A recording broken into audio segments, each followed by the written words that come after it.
বেশি ছিল, 80,000-এর উপরে ছিল, যেটা আমার একবারেই দিতে হবে। তো এত টাকা অ্যারেঞ্জ করা আমার পক্ষে সম্ভব না। আমার হাজব্যান্ডও তেমন চাকরি টাকরি কিছু করে না, ওর নিজের অটো আছে, ওটা চালিয়ে আর কত টাকা পাওয়া যায় জানোই তো। তো তার জন্য আমি গ্যাপ করে দিলাম। আর গত বছর আমি এক্সাম দিয়েছি, এক্সামের 2 দিন আগে আমার 3 দিন আগে আমার মা মারা গিয়েছিল। তবে কি করে এক্সাম দেবো বলো, তাও আমি দিয়েছিলাম, এক্সামে বসেছিলাম। কিন্তু কোন দিকে গিয়েছিলাম, কলেজে কি করেছিলাম, কি লিখেছিলাম সেটা আমি কিচ্ছু জানি না। তার জন্য তাও আমার 65 মার্কস এসছিল, কিন্তু আমার হয়নি, 80 এভাবেই নিয়েছিল।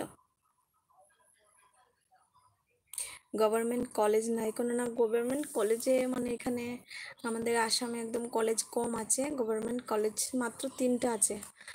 ওই কলেজগুলো একটু আলাদা, টিচার ট্রেনিং কলেজ যে, এগুলো বেশি থাকে না, আমাদের এখানে 3টাই আছে। তো 3টার মধ্যে ধরো 10টা 10টা করে 3টা কলেজে 30টা হয়তো, 30টা স্টুডেন্টই অ্যাডমিশন নিতে পারবে, তাও একদম হায়ার স্কোর যারা আর কি তারাই পাবে। তো আমি এত খারাপ পরিস্থিতির মধ্যে দিচ্ছি, তো তার জন্য আর কি আমি ওদের থেকে উপরে যেতে পারছি না। কিন্তু এবছর আমি চেষ্টা করব। তোমরা সবাই আমার জন্য প্রে করবে, আর তোমরা তো সবাই আছো, আর সব কিছু লাইভে আপডেট পাবে, লাইভে হোক আর শর্টস ভিডিওতে আমি বলবো কি হচ্ছে কি না, আমি কত পেয়েছি, সব কিছু শেয়ার করবো।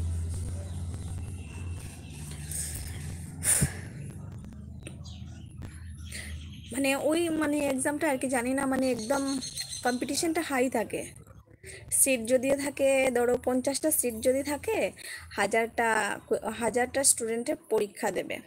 তো 1000টার মধ্যে ওই 50টার মধ্যে কীভাবে আমার নাম থাকবে, তাও চেষ্টা করি, আমি এখনো চেষ্টা করব।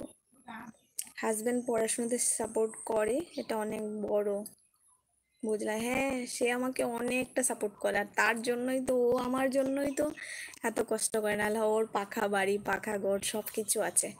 এই পিছনে একটা ঘর দেখিয়েছিলাম না, এই যে দেখতে পাচ্ছ, এটার পিছনেই হলো ওর ঘরটা। কিন্তু ও আমাকে সাপোর্ট করে বলে আজকে ও ঘরের বাইরে। আমাদের ইচ্ছা হলো পড়াশোনা বাদ দিয়ে শুধু রোজ রান্নাবাড়া করব, খাবো দাবো, ঘুমাবো। আমি তো সেটা করেও আমি নিজের পড়াশোনাটা চালিয়ে যাওয়ার চেষ্টা করেছিলাম। মোট কথা হলো, ওর বড় ভাইয়ের ওয়াইফ, ও টোটালি চায় না, একদম সবাইকে একদম উচকে দিয়েছিল যে আমার জন্য পড়াশোনাটা বন্ধ করে দেওয়া হয়। তো ও শুধু আমার পাশে দাঁড়িয়েছিল, আমার হাজব্যান্ড। আর ওর জন্যই আমি আজকে এখানে, আর মা বাবার সাপোর্টের জন্যই আমি আজকে এখানে।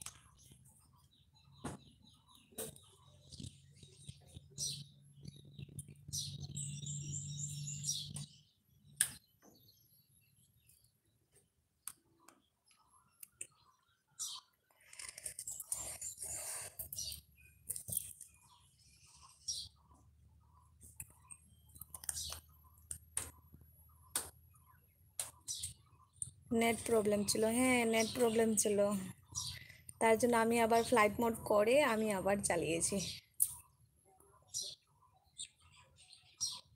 না, ওয়েদারটা একটু খারাপ করে নিয়েছিল, তো তো তার জন্যই হচ্ছিল এরকম। একটু হাসো এবার, এই তো আমি হাসছি, মন খারাপ নাই তো আমার, আমি হাসি আছি, হাসি খুশি আছি।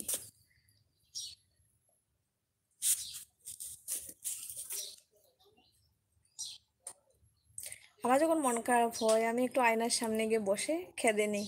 আগে তো মার কাছে বলতাম, আর এখন তো মা নেই, তার জন্য আমি একটু আয়নার সামনে গিয়ে একটু অনেকটা সময়, ধরো এই 10 ঘন্টা, সরি 10 মিনিট 5 মিনিট